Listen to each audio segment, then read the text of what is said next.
Okay, let's try to solve two other ones. Say we want to solve 2x plus 8 is less than 9.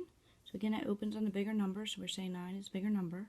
So I'm going to again just solve it like an equation. I'm going to subtract my 8, try to get my x by itself.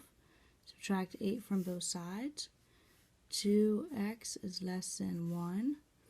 And then I'm going to divide by 2.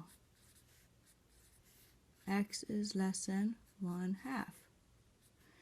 Again, writing that as an inequality is fine. I also am going to try to write it in set notation. And again, with set notation, it always goes lowest to highest. So here, x is less than 1/2. So 1/2 is not my lowest. 0 would be lower, -1 would be lower, -1/2 would be lower. So my lowest is going to be all the way down to -infinity. Again, with infinities, I'm going to use a parentheses because it's never actually going to touch infinity. Going up, it's going to go up. My highest is 1/2. Does it actually include 1/2 this time? And it doesn't because it's just less than. There's no equals there. So I'm just going to do -infinity to 1/2. Okay, so we're going to try the other one. So -4 minus x is greater than 2. So again, I'm going to try to get my x by itself. So add 4, add 4. So -x is greater than 6. And here I'm going to say, well, I could divide by a negative. And usually when I divide by a negative in an equation, it's okay because they're both the same.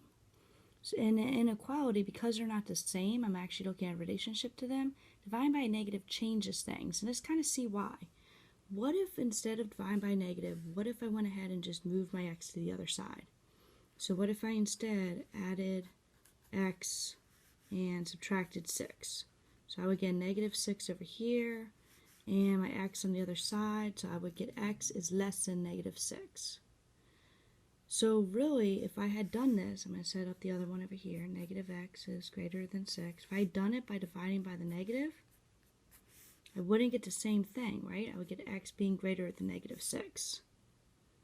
So when I divide by a negative, because dividing by a negative changes the sign on the other side also, it changes all the signs, you have to flip your inequality.